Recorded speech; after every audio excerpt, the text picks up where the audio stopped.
Perfecto.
Hola, buenas tardes.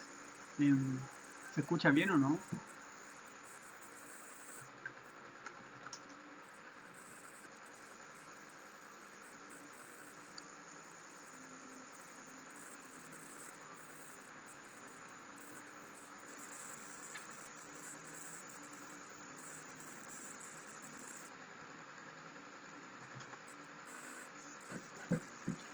Bueno, buenas tardes. Hoy en primer lugar, bueno, bienvenidos y bienvenidas. Hoy dentro de este contexto de charlas en torno al proceso constitucional, es que vamos a ver la siguiente charla que hablará sobre el modelo económico chileno y posibilidades que vayan un poquito más allá del neoliberalismo, ¿cierto? El modelo neoliberal que hoy nos tiene así y que, bueno, nos tiene hace ya varias décadas bajo este modelo y que, como bien sabemos, el año pasado eh, estalló. Estalló, no dio para más. Eh, bueno, mi nombre es Santiago Roselot, soy economista y también formo parte de la Asamblea de Hinchas Azules hace aproximadamente ya 5 años y actualmente soy tesorero de la Asamblea. Eh, Hoy, bueno, como les comentaba, eh, veremos temas sobre el modelo económico y en realidad vamos a ver temas que van más allá de la Constitución, ¿cierto? Acá el modelo económico es un concepto bien amplio que evidentemente interactúan distintas variables. Una de esas claramente es la Constitución, pero también hay una serie de leyes, hay grupos de interés, distintos factores que interfieren en esto. Entonces, básicamente vamos a estar hablando del modelo, pero las propuestas de repente no van a ser necesariamente ajustadas a lo que se pueda lograr con un cambio, una modificación en la Constitución o no, sino que básicamente la idea es tirar líneas hacia dónde avanzar. Eh,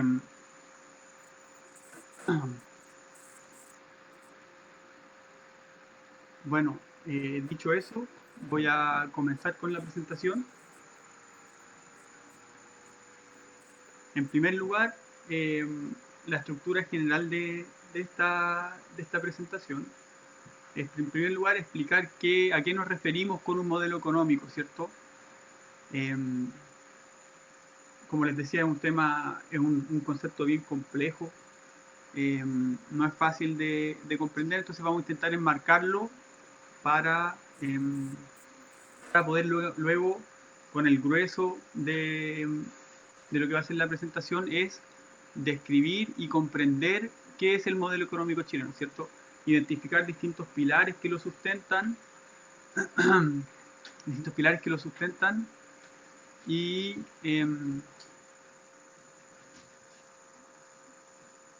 los distintos pilares, perdón, los distintos pilares que lo sustentan, qué efectos tienen sobre la población y también luego finalmente en base a estos pilares identificados ya, qué propuestas hay para justamente superar la situación en la que estamos eh, actualmente.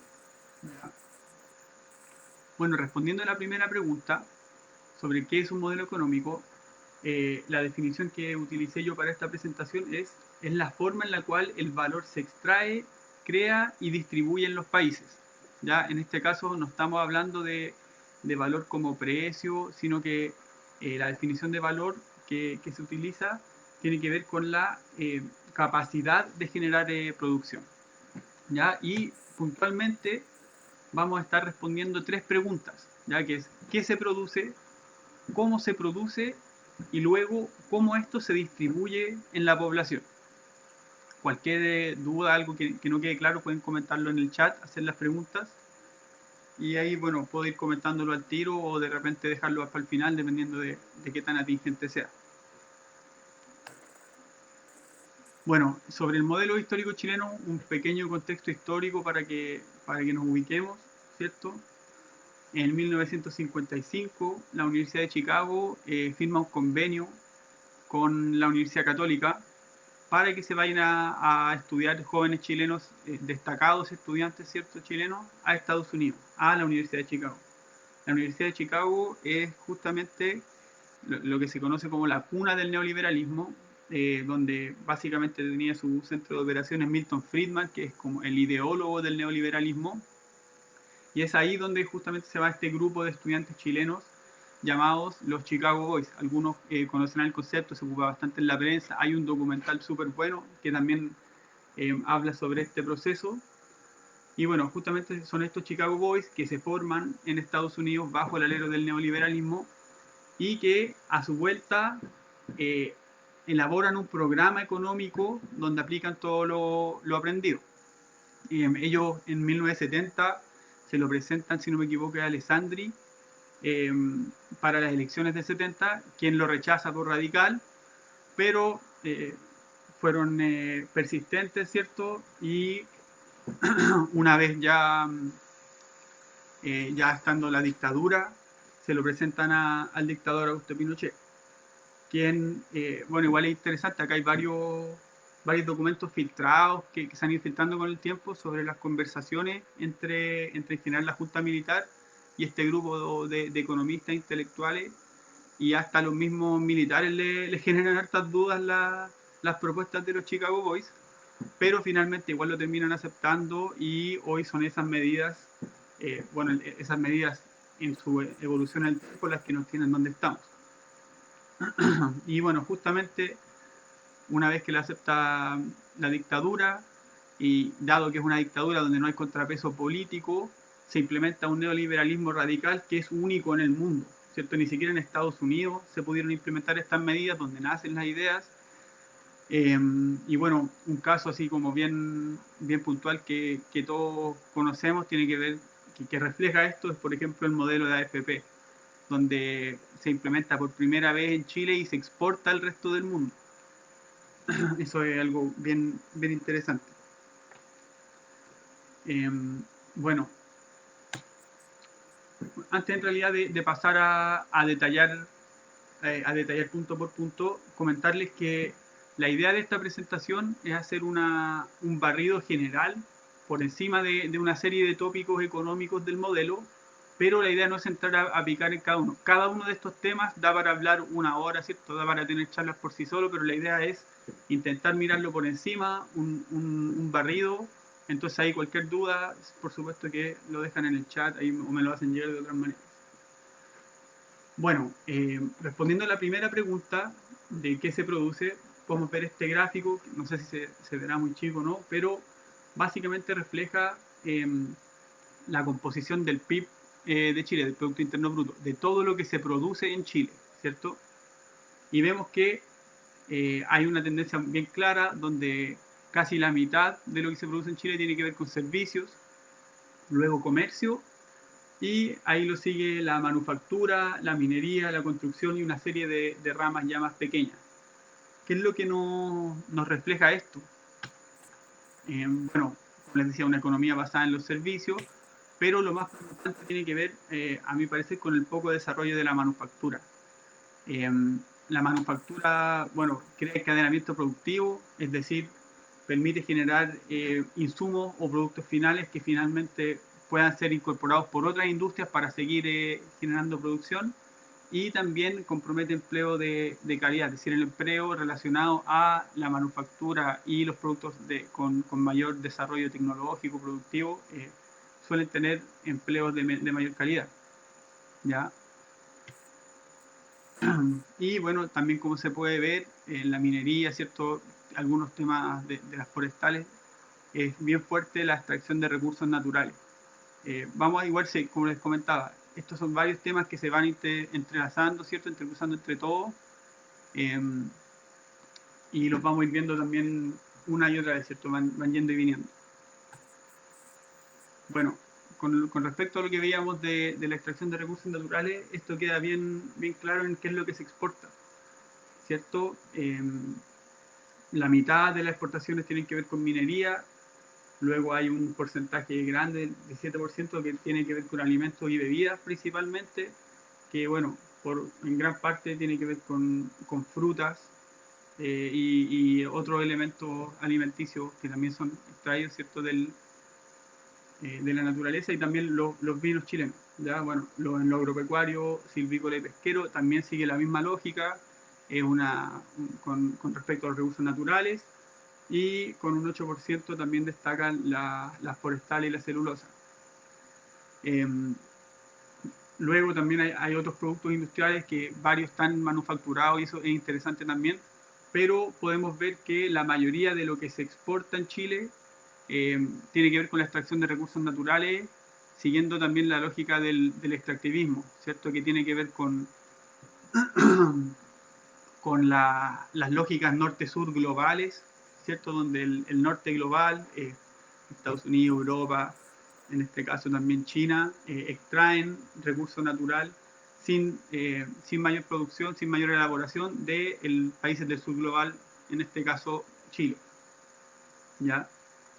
Entonces, esa vendría siendo quizás la primera conclusión que podemos ver acá. Eh, lo que se produce en Chile, por un lado, es producción no elaborada, ¿cierto? Que no genera empleo de calidad acá, sino que más que nada tiene que ver con la extracción del recurso natural y su exportación cruda hacia afuera.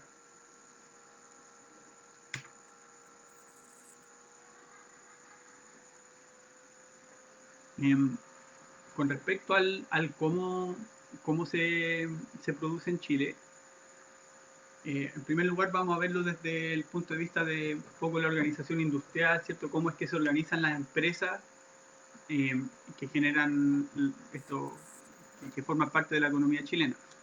Y bueno, en primer lugar, vemos que hay mercados altamente concentrados. Yo creo que si ponemos a pensar en cualquier industria, en cualquier rubro, eh, podemos identificar cuatro o cinco a lo más empresas que se llevan la mayoría del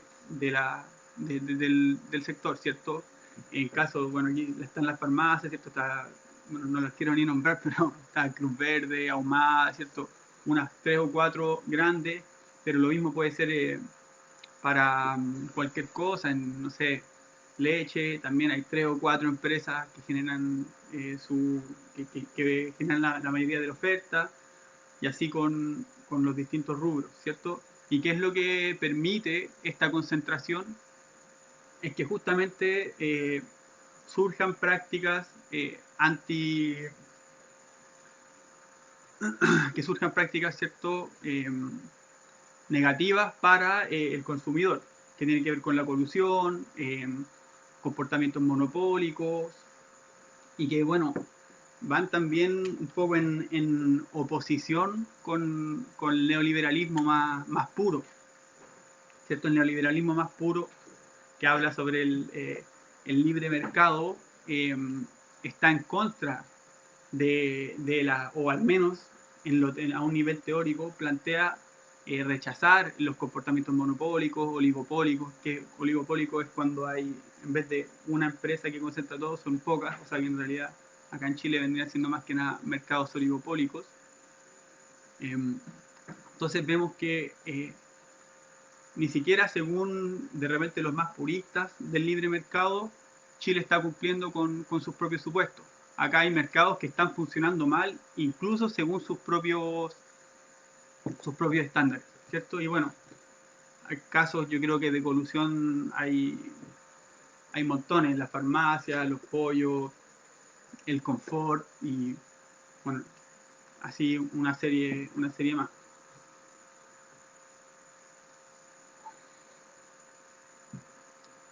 Bueno, ligado también a lo que hablábamos antes sobre el extractivismo, vemos que también son industrias que tienen un fuerte impacto medioambiental. El tema de la zona de sacrificio también está archiconocido. Bueno, aquí en la imagen se puede ver cómo hasta en el estadio se realiza manifestación en contra de las zonas de sacrificio, en este caso Quintero, Puchuncaví, ¿cierto? Pero hay un montón de otras zonas de sacrificio, en su momento Freirina, también Petorca con el tema del agua y así. Y bueno, justamente el tema del agua es otro de los temas de mayor impacto medioambiental que tiene este modelo económico.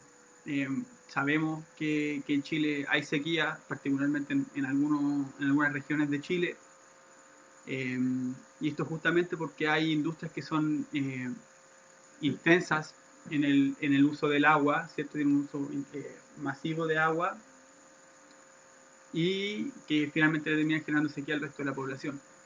Aquí claramente hay otras profesiones, ¿cierto? Hay otras profesiones y profesionales y gente que en verdad está mucho más al tanto de este tema, pero desde el punto de vista de la economía y como les digo, en pos de hacer un barrido más o menos general del modelo chileno, estos son elementos que hay que tomar en cuenta, ¿cierto? Y bueno, también se puede mirar desde la perspectiva del mercado laboral. Eh, bueno, vemos que principalmente se ven bajos salarios, por no decir muy bajos. Este es un modelo que habla que se basa en la acumulación mediante la desposesión. ¿Qué quiere decir eso?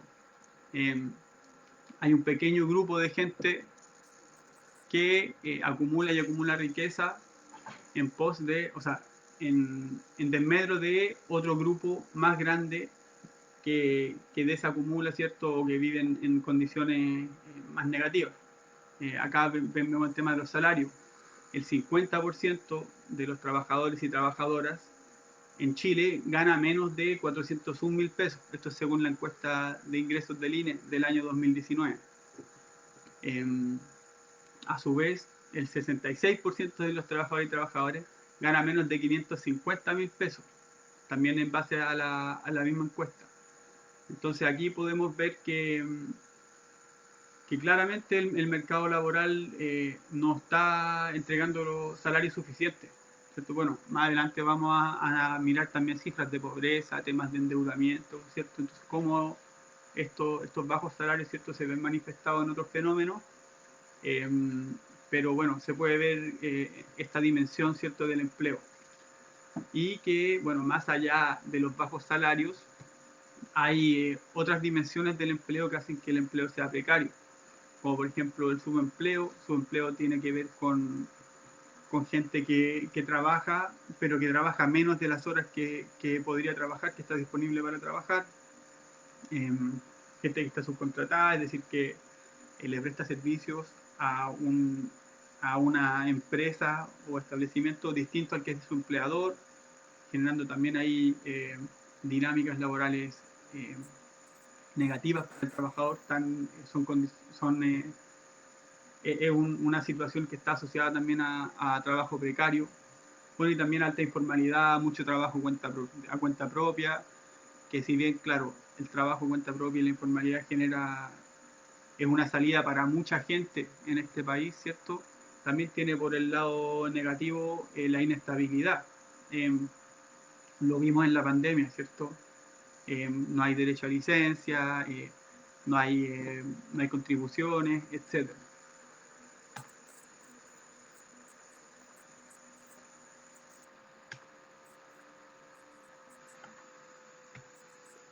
Y bueno, eh, también mirando cómo es que se produce, cómo son estos mercados laborales, vemos que es un mercado laboral patriarcal que castiga a las mujeres, ¿ya?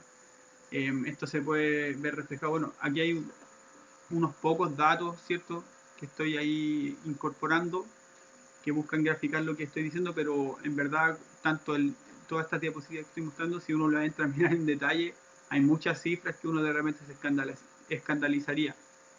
Eh, y bueno, las mujeres en este caso tienen menor participación en el mercado laboral que los hombres y también menores salarios. Eh, según la misma encuesta del INE del 2019, si miramos a todos los hombres y le sacamos su salario promedio y luego calculamos el salario promedio de todas las mujeres, vemos que la diferencia es un 28%, ¿cierto?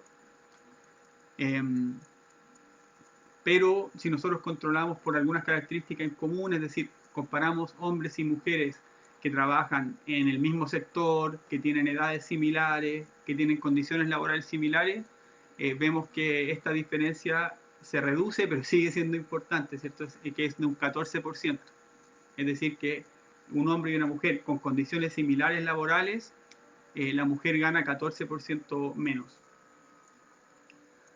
Bueno, y más allá entonces de estar castigando a la mujer en el mercado laboral público, ¿cierto? Además, la mujer se hace cargo de una mayor carga de trabajo no remunerado. Esto tiene que ver con el trabajo doméstico, que es un trabajo que está históricamente asociado a la mujer y que, bueno, nunca o prácticamente nunca ha sido reconocido. Eh, Acá está una cifra según la encuesta nacional de uso del tiempo del 2015 del INE también, que la mujer trabaja en promedio 41 horas de trabajo no remunerado, mientras que el hombre trabaja en promedio 19 horas, esto es por semana. ¿Ya? Entonces podemos ver que la mujer prácticamente tiene una doble jornada de trabajo. ¿Ya?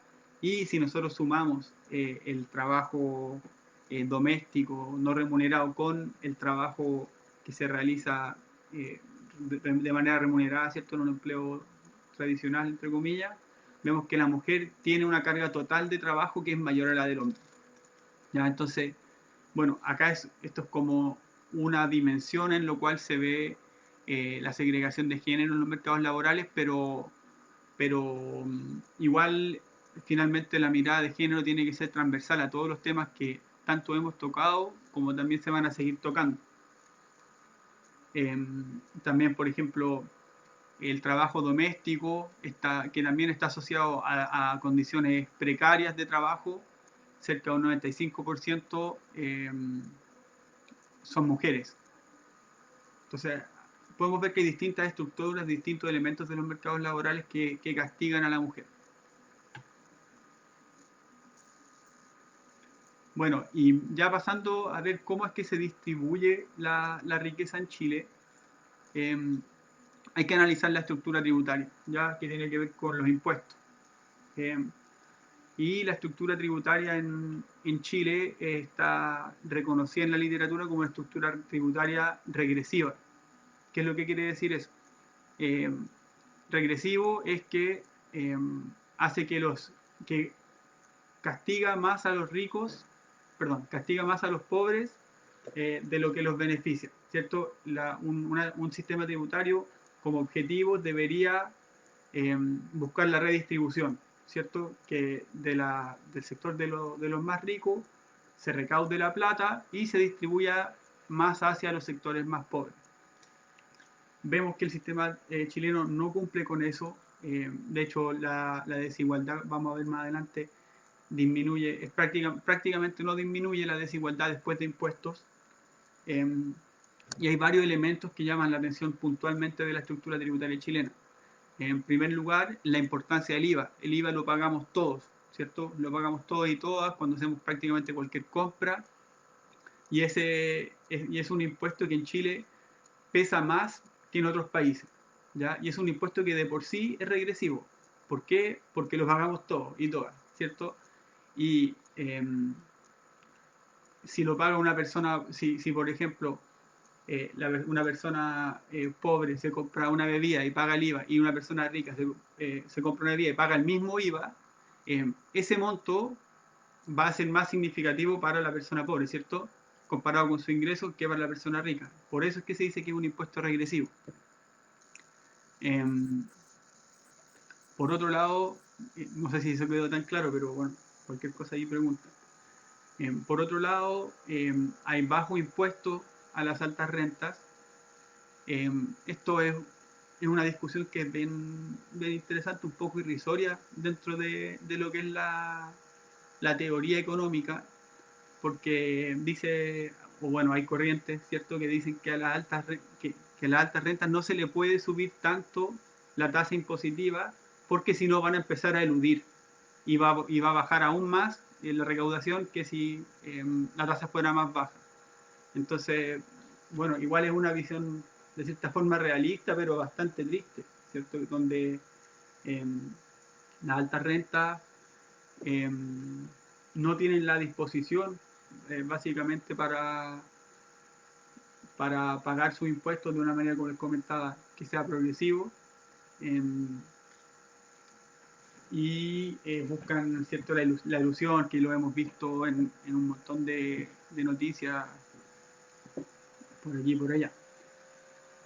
Luego está también el tema del royalty de las mineras, ¿cierto? El royalty es el derecho que pagan por el uso del suelo para extraer el cobre. Y que en términos comparados también el royalty que pagan las mineras en Chile es muy bajo comparado con los de otros países. Y estamos pensando en mineras, ¿cierto? Que recaudan mucha plata. También un punto que se me olvidó incluir ahí, tiene que ver con el fondo, con el FUT, ¿cierto? La integración del sistema tributario, donde quienes son dueños de empresa eh, pueden pagar, pueden descontar de sus impuestos personales los impuestos que hayan pagado por su empresa, ¿cierto? Estos son distintos esquemas que el sistema tributario chileno tiene, que hace que la recaudación sea más regresiva, ¿cierto? Castigue más, o no busque la redistribución de la riqueza. ¿Ya? Esto con respecto a la recaudación. Ahora está la otra patita, ¿cierto? Cómo se gasta la plata. Eh, Podemos ver que en términos de derechos sociales, estos sí son temas que, bueno, desde el 2011 que vienen, incluso desde el 2006, que están en la palestra, pero, pero que claro, ahora ya con el último año eh, explotaron totalmente. Tienen que ver con las pensiones, la salud y la educación, ¿cierto? Con respecto a las pensiones, bueno, no es novedad para nadie que entregan montos bajos. Aquí puse una cifra, ¿cierto? El 50% de las pensiones son menores a 149.000, pero esto también es una estimación que es bastante optimista, ya que toma también a quienes se pensionaron con el sistema antiguo, antes de la FP. Si nosotros tomamos en cuenta solamente a quienes han cotizado por AFP, eh, vemos que el 50% recibe pensiones menores que a 92.000. Y como les comentaba antes, si a esto además le agregamos un análisis de género, vemos que el panorama es aún peor para las mujeres, ¿cierto? Hay un sistema que perjudica también, que castiga a la mujer, ¿cierto? Particularmente tiene que ver con que, bueno, las mujeres viven más, entonces se les estira como por más años la pensión, pero bueno, hay una serie de cosas que, que van generando justamente estos temas. Y bueno, eh, más allá en realidad de las pensiones que entrega el sistema, vemos que en realidad el objetivo del sistema de pensiones, de la AFP, no es entregar pensiones. Las pensiones se recaudan, ¿cierto? La AFP nos descuentan el 10% a nuestro salario mediante las contribuciones, van a los fondos de la ALE, lo que sea, y esta plata que ellos levantan, que es mucha capital, eh, luego lo prestan también a otras instituciones, ¿cierto? A empresas extractivistas, al retail, ¿cierto? A las mismas empresas, básicamente, de las cuales son dueños ellos mismos. Eh, también a los bancos, ¿cierto? Entonces, es como cíclico, también medio ridículo y bien triste. Eh, pero, por ejemplo, uno contribuye con su pensión, ¿cierto? Al fondo de uno, eh, la FP le presta esa plata al banco y luego el banco te termina prestando la plata a ti a una tasa aún mayor. Entonces, como, bueno, es bien ridículo, hay mucha cosa, mucho incentivo perverso con el tema de las pensiones. Bien, que también, como les digo, cada uno de estos temas da para hablar mucho tiempo. Pero bueno, luego podemos pasar a ver la salud, ¿cierto? Donde se instauró un sistema de salud privado, debilitando completamente la salud pública y que está también totalmente segmentado. Eh, básicamente, las personas que tienen ISAPRE pertenecen al quintil más rico de la población, mientras que el 80% de la población, ¿cierto?, tiene acceso a FONASA. Esto no es un número exacto, esto es solamente para dar a entender ciertas proporciones. Y bueno, la educación también es el mismo tema, también se viene hablando hace mucho tiempo. En cuanto a la educación secundaria, vemos que la calidad es muy desigual, ¿cierto? Esto se puede ver si es que uno analiza puntajes SIMSE, puntajes PSU, si son pruebas estandarizadas, evidentemente la educación tiene que apuntar hacia más que un resultado, una nota en una prueba estandarizada, pero sin embargo sí contiene información, es una estadística que sí contiene información, y es que para ese objetivo, ¿cierto?, hay brechas muy grandes entre la educación privada y la educación pública. Eh, como así también hay brechas entre las mismas instituciones de educación pública, ya que los liceos son municipales y los municipios algunos tienen más plata que otros. Lo mismo pasa con la salud. Y bueno, con respecto al acceso, tiene que ver principalmente con también la educación superior. Por lo mismo que les comentaba, en primer lugar de la calidad y los puntajes de corte, como también el alto valor que tienen las carreras y que hacen inaccesibles para muchos estudiantes, muchos y muchas estudiantes en Chile. Y bueno, también como ahí a la cola, otros fenómenos que se pueden analizar sobre cómo es que gasta el Estado la plata que se recauda de los impuestos, si es que es de una manera redistributiva o no, es ver lo que pasó en la pandemia, ¿ya? Donde eh, producto de la crisis, ¿cierto?, sanitaria, toda la cuestión, eh, los trabajadores se les mandó a seguro de cesantía, es decir, no se le permitió a los empleadores suspender el pago de los salarios y esta quedó a cargo no del Estado, sino que del seguro de los fondos de cesantía de los mismos trabajadores. Lo mismo, la misma lógica que está detrás de los retiros de la AFP. Yo comparto que finalmente hay que golpear al FP, una señal política, poder tocar esos fondos que, como les digo, es mucha plata, mucho capital, tiene mucho impacto, pero que finalmente es plata que está en el bolsillo del trabajador o de la trabajadora, ¿cierto? Estamos pagando la crisis con nuestra propia plata, no con la plata, eh, no mediante, no sé, ¿cierto? Como plantea un Estado de Derecho con un rol redistributivo. Entonces, bueno, podemos ver que a priori, sin mirar cierto los resultados en pobreza o en desigualdad, vemos que con los antecedentes que tenemos, la situación no es muy alentadora. No es muy alentadora. Y bueno, acá podemos ver un poquito más en detalle los resultados de lo que es este modelo económico. Si bien la pobreza está en un 7,6%, que es bastante más bajo de lo que venía siendo hace 10, 20, 30 años, eh, si nosotros analizamos la pobreza multidimensional, que la pobreza multidimensional incorpora también elementos como el acceso a la educación, salud, trabajo y seguridad social, vivienda, ¿cierto? Vemos que uno o una de cada cinco chilenos o chilenas está viviendo en pobreza, ¿cierto? Bajo la línea de la pobreza. Entonces, claro,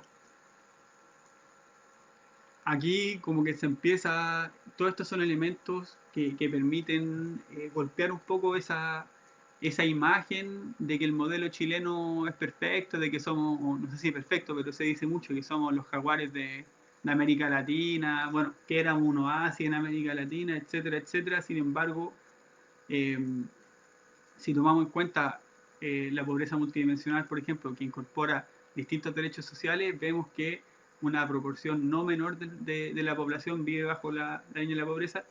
Y si uno mira a países vecinos que de repente pueden parecer más pobres o pueden tener otras condiciones, vemos que sí tienen cubierto un montón de derechos sociales. Sin ir más lejos, Bolivia, por ejemplo, tiene un sistema de pensiones que cubre al 100% de la población, ¿cierto? Independiente si cotizaron o no, independiente de todos esos asuntos, se reconoce que el Estado tiene que hacerse cargo de una pensión para todas las personas. Es uno de los únicos países en el mundo que tiene esa tasa por lo demás. Y bueno, ¿qué es lo que va quedando frente a la pobreza? La deuda, ¿cierto? Es la herramienta que te pintan, como les comentaba, muchas veces con la plata de uno mismo que financia los bancos. Es que podemos ver que según la encuesta de presupuesto familiar del año 2016, 2017, más del 70% de los hogares están con deuda, eh, que es una proporción ya muy, muy grande de la población. Entonces, esto es todo como parte del mismo modelo, ¿cierto? Pagamos, se pagan salarios bajos eh, para que la gente se endeuda con nosotros mismos. Esto entonces todo bien cíclico. Y bueno, ¿qué es lo que permite eso? Que unos pocos acumulen mucha riqueza. En este caso, podemos ver esta estadística que es de un paper escrito que se llama La parte del león, escrito por unos profesores de la Universidad de Chile, donde el 0,01% de la población acumula el 11,5% de la riqueza. Y esto es con datos del Servicio de Impuestos Internos. Al menos en mis ojos, una estimación bastante confiable. Entonces, bueno, esto es como una foto de los resultados de todo este modelo que les he estado contando. Y finalmente, eh, bueno, mirar algunas propuestas, ¿cierto? En primer lugar, diversificar la matriz productiva. Eh, necesitamos, a mis ojos, y como les decía, todas estas propuestas de repente escapan un poco del contexto puntual de lo que es la discusión constituyente, porque son producto de un montón de interacciones de distintos actores e instituciones, pero son que yo creo que hacia allá se debería ir. Bueno, como les comentaba, es la diversificación de la matriz productiva, alejarse del extractivismo y empezar a generar productos un poquito más elaborados. De esa manera generamos no solamente empleo dentro del mismo país, sino que también se va generando conocimiento y finalmente es justamente ese conocimiento, el desarrollo, incluso más allá del desarrollo del producto final mismo, sino que ese conocimiento, esa tecnología que se desarrolló, también se puede exportar y también puede generar finalmente bienestar para la población. Bueno, urgente también es la mayor protección medioambiental, como les comentaba, yo no soy un experto en medio ambiente, ¿cierto? Manejo elementos que, bueno, manejamos mucho y muchas, pero particularmente lo que me toca a mí de mi profesión, pero se necesita una mayor protección medioambiental, que como les decía, todas estas cosas se van intercruzando, son las mismas AFP que con nuestra misma plata financia empresas extractivistas. Recomiendo, hay un estudio que salió hace poco de la Fundación Sol que justamente identifica esta empresa, estos pagos que se realizan. Por otro lado, ya ligado a lo del mercado laboral, el fortalecimiento sindical es basal, es fundamental. Hoy los sindicatos tienen muy pocas herramientas, existen organizaciones paralelas que se pueden organizar y reemplazar el rol que tiene el sindicato, y particularmente acá en Chile, bueno, está prohibida la negociación a nivel de rama, ¿cierto? Se negocia a nivel de empresa e incluso hasta hace muy poco, dentro de una misma empresa, negociaban su salario distintos sindicatos de manera repartida, ¿cierto? Con el tema del multiroot, una misma empresa para distintas sucursales, por ejemplo, generaba distintas subempresas y cada sindicato iba negociando por sí solo en lugar de negociar en conjunto. Eh, hay, hay propuestas bien interesantes. Eh, bueno, lo ideal siempre es negociar a nivel de rama, ¿cierto? Se establecen pisos mínimos, luego se puede negociar a nivel ya de empresa y así, pero ya con pisos mínimos. Otro tema que también es una particularidad del sistema chileno es que el salario mínimo lo deciden exclusivamente los políticos, se decide en el Congreso, no es una mesa de negociación, ¿cierto? En otros países, por ejemplo, en los países escandinavos, que bueno, están muy idealizados, tampoco son mi modelo a seguir, pero es un ejemplo interesante, tiene que ver con esto del salario mínimo, que son mesas tripartitas, participan representantes de los trabajadores, de las empresas, ¿cierto? Y también del gobierno. Y entre los tres es que se negocia el salario mínimo. No es como acá que la discusión es bien patética cuando se negocia en el Congreso, que son los mismos parlamentarios y parlamentarias que están discutiendo por una luca más, 500 pesos menos. Eh, entonces, eso por el lado del trabajo. Esto también es legado de la dictadura, que hizo ilegal los sindicatos. Durante un par de años fueron ilegales por completo los sindicatos, al igual que la organización, ¿cierto?, acá en Chile, y que desde ahí en adelante ha sido bien débil. Entonces, es importante fortalecer estas organizaciones de trabajadores y trabajadoras. Bueno, en cuanto al, a la estructura tributaria, bueno, algunas propuestas podrían ser un impuesto a los súper ricos, que en contexto del COVID se ha dado en otros países, incluso más, entre comillas, desarrollados, ¿cierto? En Europa, etcétera. Luego, el tema del IVA, que como les comentaba, es muy regresivo. El IVA tiene que tener un peso menor en la estructura tributaria de Chile. Y el royalty minero, ¿cierto? Hay que empezar a pegarle un poquito más para poder recaudar más. Bueno, con respecto a cómo se gasta, ¿cierto? Creo que está un poco de más de repente entrar en detalle, pero tiene que ver con la defensa de derechos sociales, lo que se ha venido haciendo. El movimiento, bueno, no más FP, pero también lo que se ha hecho con el movimiento estudiantil desde los últimos 15, 20 años. Eh, y hay que empezar a levantar demandas para exigir nuestros derechos sociales, y ahí, por ejemplo, yo creo que sí es algo que es bien concreto y que es bien atingente a este tema de la Constitución, ¿cierto? Un Estado garante de derechos sociales, bueno, que me corrija un abogado si es que no se puede, pero a mi parecer es algo que bien concreto y que puede tener un impacto directo sobre estos temas que les comentaba. Bueno, y particularmente en el tema de Noma AFP, existe una propuesta justamente de la agrupación Noma AFP de un sistema de pensiones de reparto.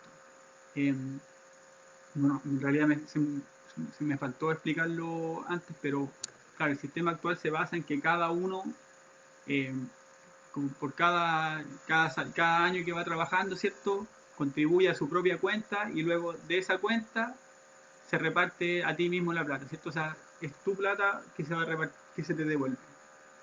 El sistema de reparto, ¿cierto? Es un sistema solidario en el cual todos contribuimos y a la vez esa plata se paga de una manera equitativa en base a ciertos criterios, ¿cierto? Pero que no depende exclusivamente de la capacidad de uno de ahorrar, de contribuir o no, ¿ya? Porque ahí, como les digo, eh, es un tema que castiga particularmente a la mujer, ¿cierto? Porque la mujer suele también tener que retirarse de los mercados laborales por temas de cuidado, ¿cierto? Porque tienen hijos y ahí hijo o hija, y ahí no es por lo general el hombre el que sale del mercado laboral, sino que es la mujer, por lo tanto contribuye menos y así distintos temas estructurales que, que tiene este sistema de, bien perverso de pensiones. Entonces, claro, un sistema de reparto buscaría corregir eso y tiene factibilidad técnica también. Son lo que más falta y que no es poco es el tema de la voluntad política. Bueno, y como les comentaba, creo que todos estos puntos tienen que ser mirados con visión de género. Eh, Básicamente el patriarcado nos castiga, el patriarcado atraviesa todo, ¿cierto? Atraviesa todas las dimensiones que vimos, pudimos detallar un poquito más en lo que tiene que ver con el mercado laboral, las pensiones, pero, pero hay un montón de dimensiones que no mencioné, ¿cierto? Y que finalmente perjudican a la mujer y por ende es fundamental mirar todo esto con mirada de género. Entonces, bueno, eso, esa es la lectura que yo hago. Eh, Son los puntos que me parecen a mí más relevantes, como les decía, un barrido general, pero por eso, no sé si hay alguna pregunta en el chat o en caso contrario, que hasta acá. Y también, bueno, cualquier cosa se le puede escribir al Facebook de la Asamblea y ahí me hacen llegar dudas más puntuales. Veo que no hay preguntas en el chat, así que, bueno, muchas gracias por estar, ¿cierto? Por escuchar y, y nada, estar atento a la siguiente jornada aquí de constituyente. Ahí lo cuente luego. Ahí está. Ahí hay una pregunta. ¿Qué rol podría tomar el cooperativismo, tanto en la producción como en el consumo? Mira, el cooperativismo evidentemente tendería a cerrar ciertas brechas ligadas a la misma producción. Como les decía, acá hay un modelo de acumulación por desposesión en la cual eh, los dueños de la empresa pagan salarios bajos a sus trabajadores para acumular más riqueza. En caso de tener una estructura cooperativista, ¿cierto? Bueno, eso ya de por sí busca una distribución más homogénea de los sueldos o más justa, al menos. Eh, y claro, sus resultados como a gran escala, a nivel macro, en verdad, estaría por verse. No conozco tampoco de experiencia así. Y no sé, y bueno, también en cuanto al consumo, mira, no lo incluía acá en esta diapositiva, pero también estuve mirando cifras sobre justamente cuál es qué es lo que genera la demanda interna en Chile, ¿cierto? Y cerca de un 63%, si no me equivoco, de la demanda interna de Chile viene de los hogares. Hay una fracción que el 40% restante se divide, si no me equivoco, 20-20 más o menos, entre el gobierno y la inversión, ¿ya?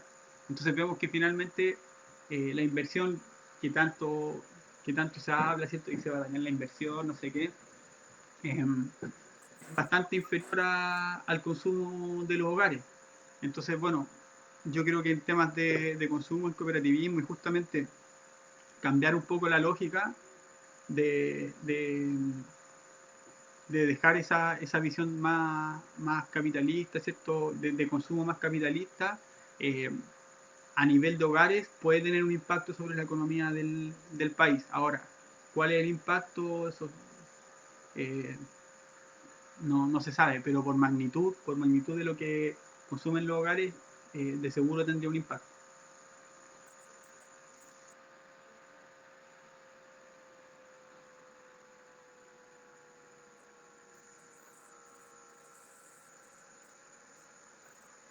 Bueno, ahora sí creo que no hay más preguntas, así que nada, nuevamente gracias por venir, por escuchar y eso, cualquier consulta me la hacen llegar vía la asamblea. Aguántelo.